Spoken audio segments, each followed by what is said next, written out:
is a household waiting for master. I want you to choose me. Oye, mira, yo tan mal esto de Odisea, por lo visto, la verdad. No, en serio, lo digo en serio. El otro día puse yo en mis redes sociales que a ver cuántas cabezadas iba a dar en el cine viendo la película, con una foto antes de entrar, al día del estreno. Todo el mundo con la carita sonriente y toda la historia y buen rollo, ¿no? Y lo puse porque, bueno, como ya sabéis, durante estos años he sido muy crítico con el cine de Christopher Nolan, sobre todo y quitando circunstancias técnicas cinematográficas y todo lo que queramos añadir y temas metafísicos cuánticos, sobre todo porque me aburre soberanamente. Y hombre, Odisea no es Tenet. Odisea no es una paja mental como muchas películas de Christopher Nolan. Ese director onanístico que hace cine para él y para su huevo. Por fin ha hecho una película.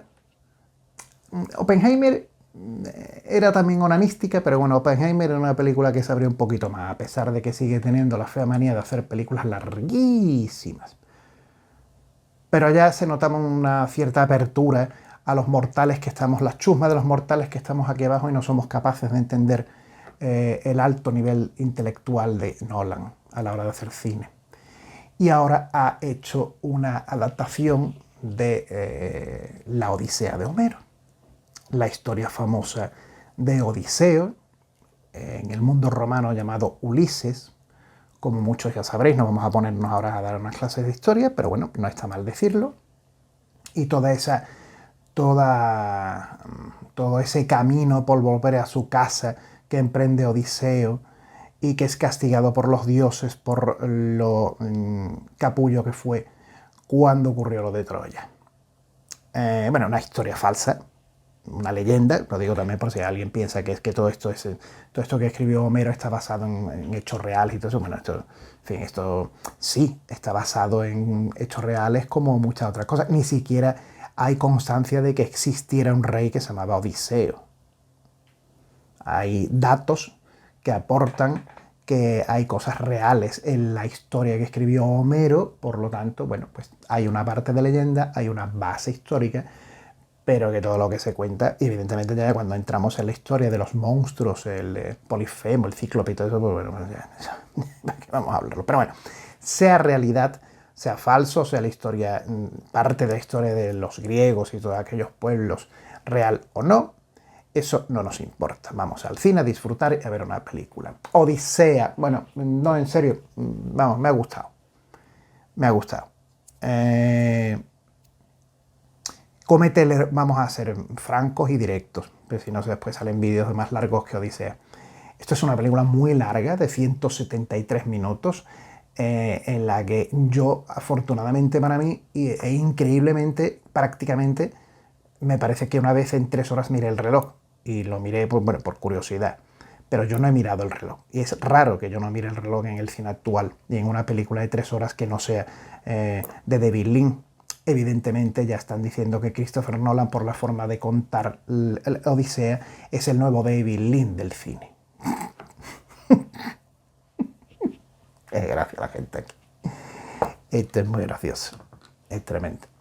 Pero bueno, oye, que bien, que está bien, que menos los últimos 45 minutos que son extendidos por el director como un chicle, y los que ya estoy harto del mendigo, la historia ya la saben, de este hombre haciendo de mendigo para que al final pues ocurra lo que ocurre en aquella sala con toda aquella patulea de pretendientes y todo eso. Eso es enormísimamente largo y convendría haberlo reducido un poco. Y así nos hubiera salido una bonita película de unos 140 minutos que ya va bien sobrado para contar la Odisea. Hombre, es que la Odisea es muy larga. No se puede contar en tan poco. Bueno, en el año 1954 hay una película italiana protagonizada por un elenco actoral bastante potente, con la bellísima Silvana Mangano y Kirk Douglas haciendo de Odiseo, que en 93 minutos se ventiló todo. Evidentemente fue una película muy esquemática si queremos contar lo que cuenta Homero. Pero lo curioso de todo esto es que ahora que todo el mundo va a ver Odisea y va a decir, oye, qué bien lo del cíclope, que entretenido, lo de Polifemo, que entretenido.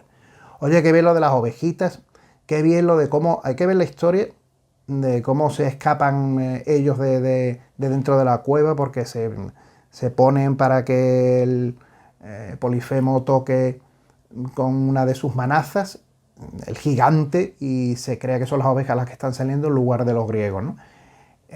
Oye, qué bien está el tema de todo lo que ocurre a lo largo de, bueno, pues de un montón de cosas que suceden, ¿no? De la bruja y todo eso. Que, muy bien, que de verdad que está muy bien la película, pero que en el año 54 Kirk Douglas protagoniza una película que la que ha hecho Nolan es igual. Es que es igual. Igual, pero de 173 minutos. Igual. Igual. Lo que aporta es una secuencia concreta.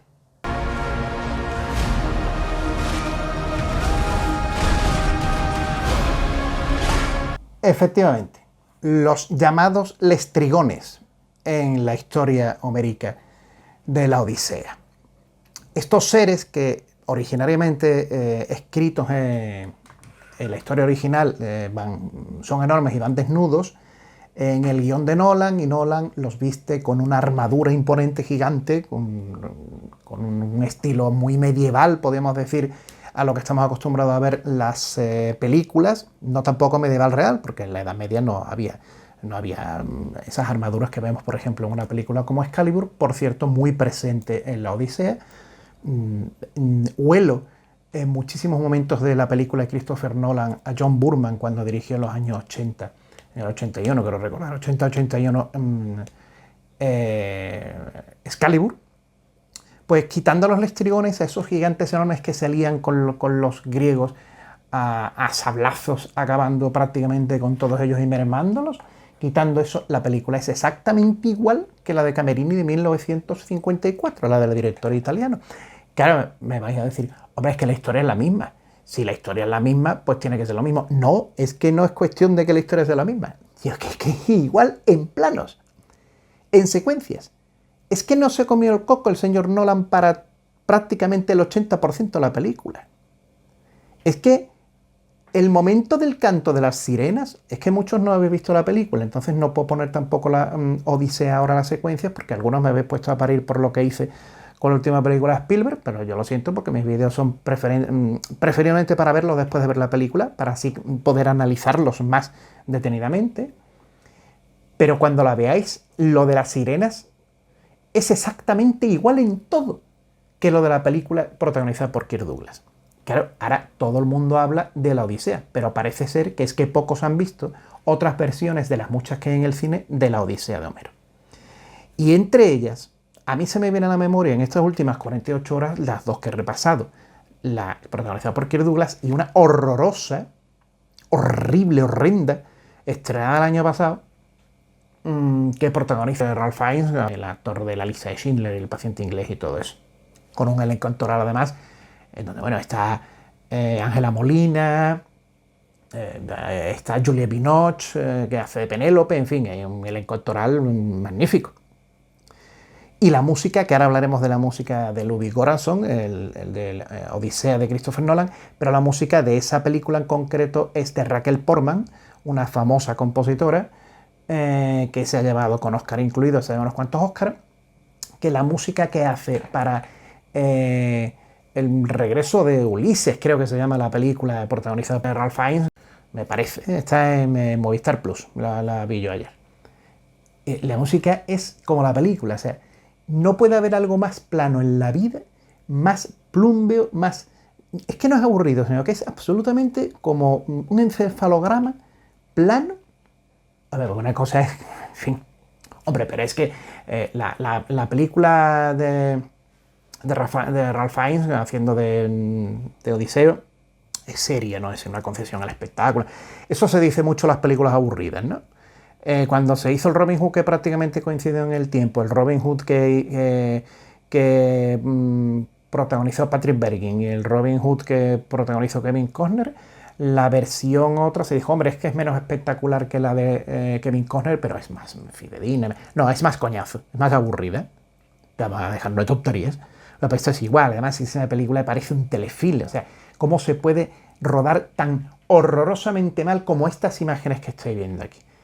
Ese plano ¿qué es? Hay una, Dios mío, qué disparate de película, cómo está rodada, pero aparte cómo está contada, qué larguísima es en determinadas secuencias, qué cosa tan larga en determinados diálogos. Ese Ralph Fiennes que va toda la película con la misma cara de pobre y la misma cara desmayado, entera desde que empieza hasta que termina la película. Qué largo es todo, qué aburrido es todo, qué mala versión. Bueno, pues esta, un año después, está mejor. Y claro, pero lo que os digo del año 54 es que es copia parte por parte. En la del año 54 se centra un poco más, hay algunos minutos más que en esta última, en el tema de Polifemo. En lo de la bruja prácticamente al mismo tiempo, en lo de las sirenas también. Bueno. Y después, como ya digo, es que los últimos 40 minutos son muy largos, lo de las películas de Nolan. Y la música, ¿qué le pasa a la música? Que hay polémica con la música. Es interesante este apunte. Bueno, Ludwig Göransson, un músico sueco, jovencito, 3 Oscars. Que es que Göransson tiene 3 Oscars. Uno de ellos por Oppenheimer y otro por Black Panther, en fin, la música de cine está así de mal. Pero es interesante esta música porque para la mayoría de los amantes de la música de cine, la música de Göransson no está a la altura de lo que debe ser una película como la Odisea, porque no se le pilla la música nada. O sea, la música no se le pilla el leitmotiv, y es cierto. Pero es muy interesante el tema de la música en la película de Nolan, porque al contrario de lo que siempre hemos dicho y de los que nos hemos acostumbrado, hay otro tipo también de musicalizar las películas, aunque eso vaya un poco en contra de lo que yo siempre digo y explico. Cuando en su día Max Steiner y compositores clásicos de los años 30 empiezan a practicar el leitmotiv, es decir, lo heredado de Richard Wagner cuando hace las óperas, explico, la identificación de los personajes de una obra teatral, de un drama, de una ópera, en este caso de una película, con una música concreta, puso las bases, estableció las bases del cine moderno en su relación con la música. Por eso estamos acostumbrados a ver películas en las que los protagonistas se identifican con un leitmotiv, que es una expresión alemana, de origen alemán por lo de Wagner. De manera que cuando escuchamos la música de Superman identificamos no solamente a la película sino al personaje. O cuando escuchamos el tema de Darth Vader de Star Wars, identificamos a Darth Vader con esa música, con la marcha imperial.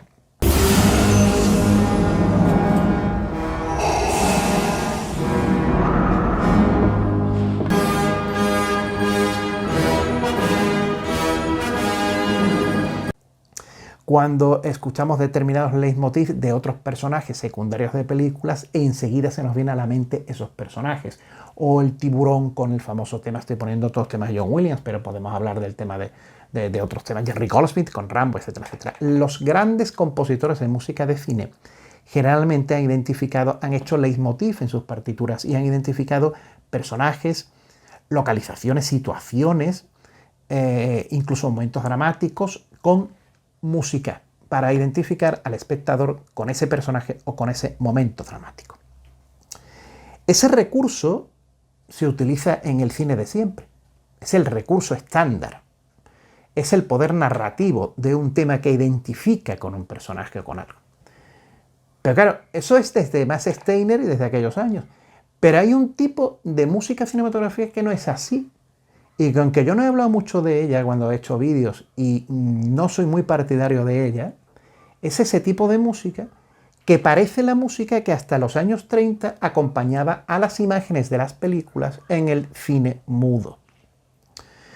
Cuando el cine mudo termina de ser mudo del todo y la gente acude a ver imágenes para que ya después de la impresión de ver películas la gente le llegue sensorialmente también la música, las películas, esos rollos en blanco y negro, se proyectan acompañadas de un pianista que va interpretando una serie de piezas, algunas de ellas clásicas, otras poco a poco, paulatinamente, que se van escribiendo para esas películas.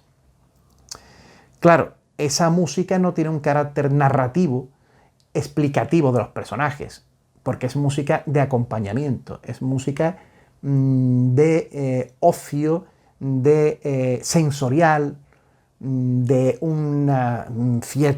la diferencia que había entre cuando salía en una secuencia algo romántico o algo dinámico o una carrera o algo divertido, era que evidentemente la composición pues cambiaba de ritmo, cambiaba de tempo y la composición pues se hacía con unas notas distintas a algo romántico y se colocaban pues unos violines y unas cositas románticas cuando salía una escena romántica. Era el modo identificativo del espectador con lo que salía en pantalla. Pero eso se acaba conforme avanza el tiempo, o se desarrolla, mejor dicho, va avanzando, va evolucionando. Claro, la música de corazón vuelve a esos tiempos, o parece que vuelve a esos tiempos, porque no hay leitmotiv. No hay un tema de Odiseo. Oye, que en las 3 horas de película he escuchado 5 veces el tema de Odiseo. Cuando aparece al principio y después cuando está puteado con los cantos de sirena, cuando no hay un tema de Polifemo. No hay un tema de los lestrigones, esto no hay un tema dedicado a Penélope. No, aquí no hay música para personajes ni para sitios. Aquí hay música. Claro, eso choca. Porque nuestra mente no conecta lo que escucha con lo que ve. Y lo que hace Corazón es acompañar las largas secuencias de lo que va ocurriendo con una música que estilísticamente es de su estilo, pero la adapta al dramatismo o la adapta a las situaciones que vemos en pantalla, generalmente dramáticas. Eso choca. Pues claro, yo qué sé, vemos lo que ocurre con la bruja, cuando convierte a la tripulación de los griegos, la tripulación de Odiseo en cerdos. Y suena una música. La música que suena es muy adaptada a lo que vemos porque contribuye, pero no narrativamente, contribuye auditivamente a mostrarnos unas imágenes en las que está sucediendo algo. Acelera el ritmo, lo quita, lo desacelera, es más grave, es menos grave, aguanta más cuando Odiseo va a descubrir que aquella piara de cerdo son sus compañeros de la tripulación, pero no es identificativo de nada. No existe ni en el CD ni en la película el tema de la bruja. O el tema tal. No.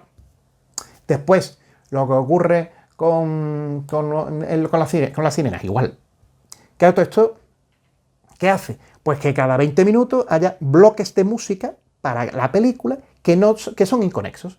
No tiene nada que ver la música que se hace para una cosa con la que viene después, ni con la que viene después, ni con la que viene después. Entonces la película se convierte en un compendio de bloques musicales que no tiene nada que ver uno con otro, con la excepción del hilván estilístico que da corazón a su música. Es decir, ya sería absolutamente incorrecto, eso sí sería incorrecto que pudiéramos, que escucháramos una circunstancia por la que pasa Odiseo con una instrumentación concreta o con un estilo concreto yo qué sé, de Miklos Rozsa, y de repente nos fuéramos a la siguiente secuencia en la que viéramos al protagonista de la película y lo que escuchamos es una música al estilo de Bernard Herrmann. No, ya eso rompería el esquema de la unidad de la película. Pero Horazon no rompe la unidad de la película porque todo lo hace con su estilo, con su manera de hacer música, una manera muy oscura, una manera muy inteligente de colocar la música, pero hace películas. Para él, cada secuencia o cada momento de lo que le ocurre a Odiseo son películas y él musicaliza para cada película. Con lo cual tenemos una gran película de 3 horas casi, con bloques musicales que no tienen nada que ver uno con otro. Claro, hay críticas con eso. Pero oye, eso es muy difícil de hacer. Eso es muy difícil de hacer. Y a mí, a la película, me aporta. En contra de lo que yo siempre he defendido con respecto a lo que tiene que ser una música narrativa. Con excepciones muy contadas, la música que no narra de esa manera funciona. Y tiene que ser un buen director y tiene que ser un buen músico. Eso es muy difícil de conseguir, porque si no te quedas inconexo con las cosas.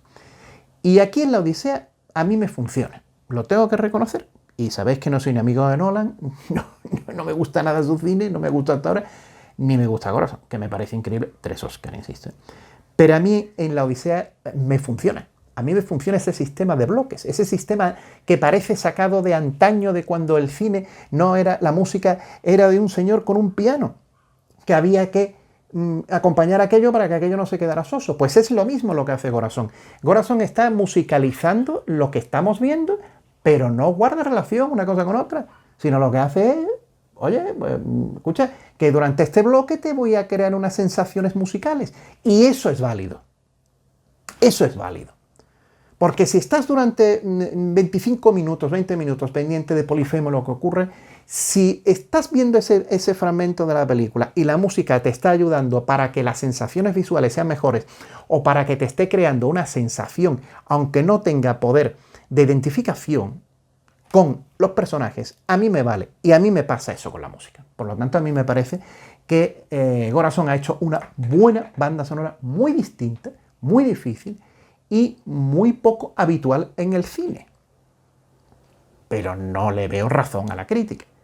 Que la música que no es narrativa, dramatúrgica y relacionada con personajes es mala. No, ese es el error que están cometiendo muchos. Que la música de cine es para silbarla en el coche, escuchar el tema y qué bonito es Nacida Libre, Memorias de África, y qué bonita es pues la música La vida es bella. Pues no, porque mire usted, esto es música de cine. Si usted no puede silbar la música del tema que aparece, cuando por primera vez aparece como mendigo, o aparece el perro de Ulises, de Odiseo, y porque usted no se la ha aprendido, porque a usted no le parece una música audible, pues se fastidia. Porque a mí me tiene que funcionar viendo al perro Ulises. No me tiene que funcionar poniéndolo en el radiocassette del coche antiguo, yo el radiocassette, en el CD o lo que lleven los coches ahora. Me tiene que funcionar en la película. Y a mí me funciona. Así que a mí rompo una lanza a favor de Corazón en esta película. No en muchas anteriores, mucho menos. Pero en este caso sí. Así que desde ese punto de vista también me funciona la película.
Bienvenidos.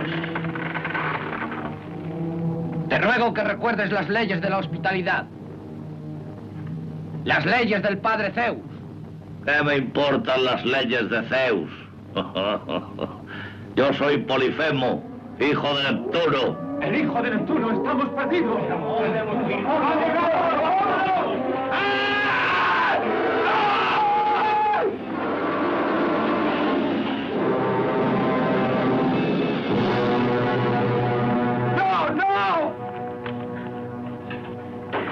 Pero qué poco valen estos hombres. ¡Ah! ¡Qué carne tan mala!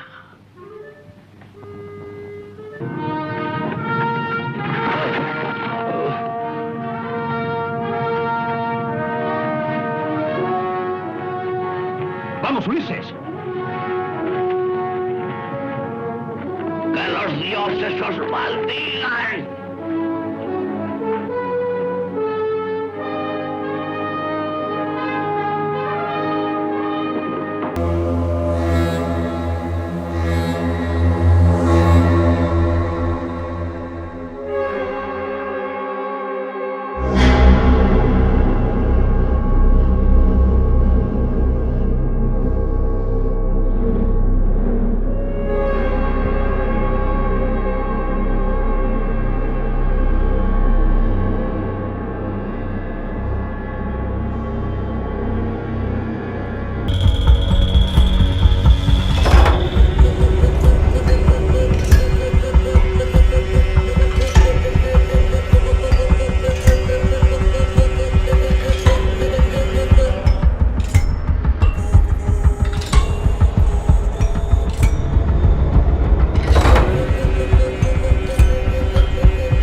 Pero recomiendo enfervorizadamente que veáis la de 1954. Es una de las películas no norteamericanas, italianas, de la época de lo que llamaban peplum, del cine de romanos, del cine histórico, de griegos, de troyanos, de todo esto, en que evidentemente había mucho cine malo de ese tipo. Pero esta no es tan mala, ha pasado el tiempo por ella, me queda en 1954. O sea, también ha pasado el tiempo por Los 10 Mandamientos de Cecil B. DeMille, que se rodó un año y medio antes que la de Ulises. Un año y medio antes nada más, ¿eh? Y tú ves ahora el cartón piedra de Los 10 Mandamientos de Cecil B. DeMille y se te da la risa floja. Pero fijaos cómo evoluciona todo, que poco después, en el año 1959, se hace Ben-Hur con William Wyler. Y ya eso es otra cosa. Entonces, yo os recomiendo verla. Está en Filmin, porque vais a comprobar cómo, bueno, es que Nolan no ha tenido prácticamente imaginación ninguna al hacer su película. Muchos medios, música muy distinta. La música de la película de Camerini, la de Kirk Douglas, es una música muy al estilo de la música clásica de los años 50, clásica de cine me refiero. Alessandro Sigoltini se llama el compositor, era el compositor de cabecera de películas de Vittorio De Sica, es un compositor italiano, murió hace ya 30 años creo, por ahí, y hace una música muy al estilo de Miklos Rozsa, muy al estilo de la música de aquellos años, del Verbeiste, como dice Los 10 Mandamientos. No llega al nivel evidentemente de estos maestros, pero hace una música muy espectacular y muy bonita también cuando hay que ponerse... cuando hay que relatar los amoríos de Odiseo, ¿no? Y de Penélope, está muy bien la música. Entonces, ved la película en Filmin o buscadla o alquiladla o haced lo que queráis, pero os recomiendo porque es que ahora todo el mundo va a descubrir la Odisea por Christopher Nolan y yo me quedo sorprendido porque es que yo ya la tenía en la mente y digo, es que todo esto lo he visto en otro sitio. Y cuando me he ido a Filmin a ver la de 1954, es que es lo mismo, es que está rodada plano a plano, es que Nolan la ha copiado. Es que no hay nada nuevo bajo el sol. que por lo menos en la de hace un año y medio con Ralph Fiennes, por lo menos no se parece en nada, pero los planos que son espantosos, pues para cambiar los planos eso más vale que hubiera dejado la del 54. Y después hay otras cosas por ahí, ¿no? Hay una serie de televisión en 2 capítulos que está en YouTube, pero yo eso no lo he visto ya, porque también tragarse toda la historia de Ulises, en fin, hay que ser ya demasiado fan de la literatura griega para todo esto, ¿no? Pero bueno, pero que viendo lo que he visto a lo largo de mis años de cine, lo de Kirk Douglas es que, entonces reivindico la película de Kirk Douglas para que veáis que no hay nada nuevo bajo el sol. Por cierto, como curiosidad, ¿qué me llamó la atención en Ulises, la de 1954? Cuando en un momento dado de la película estoy escuchando esos violines y estoy escuchando la música de Don Alessandro, del maestro italiano, y de repente me llega esa coloración de Silvana Mangano con ese verde, ese rojo intenso, ese acercamiento de cámara a esos violines y digo, ¡ahí va! ¡Dios! Que esto lo he visto yo en una película, no tiene nada que ver con esto, pero que a qué se parece, que se parece esto. Y ya está. Joder, pero es que este año 54. Y lo que os voy a enseñar ahora, que es sublime, pero es del año 1958. ¿Habrá sacado el señor Alfred Hitchcock algo del cine italiano previo a su famoso Vértigo? ¿Por qué no la diosa? Has sido tú quien ha hecho derivar la nave. Estoy sola. La diferencia es que Penélope no hubiera permitido a un extranjero abrazarla. Ni siquiera un extranjero como Ulises.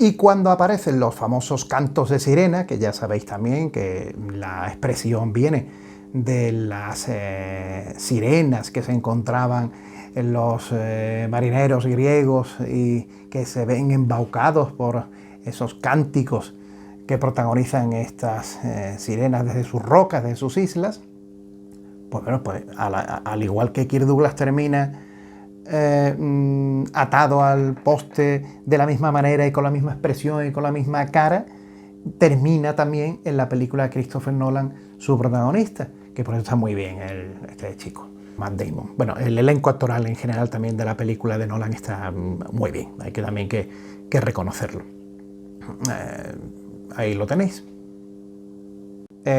Mucho sistema IMAX de rodaje y de proyección y todo eso, pero un porcentaje muy reducido de las pantallas en las que se exhibe la película se puede ver en el formato en el que se ha rodado, porque claro, Nolan, como con Oppenheimer, como pasó con Oppenheimer, está vendiendo que la película se rueda en 70, se rueda en IMAX, se rueda en una pantalla, en pantallas que hay que proyectarla en pantalla especial, no en pantallas formato 16:9 y todo eso, pero es que las pantallas de cine son las pantallas de cine.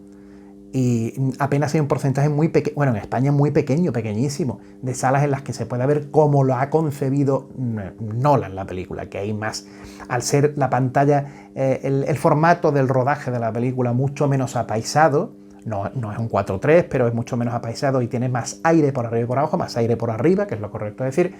Pues claro, hay más cielo, hay más cosas, hay que se ven por arriba. Los protagonistas en la película que vais a ver en el cine pues están un poco cortados por la cabeza en algunos momentos. Bueno, no se puede juzgar tampoco la película porque vayamos al cine y veamos en un momento dado pues un poco aire por arriba. Sabemos que es un tema técnico, no sé por qué a Nolan le da por hacer estas excentricidades de rodar la película así, ruédala normal y punto.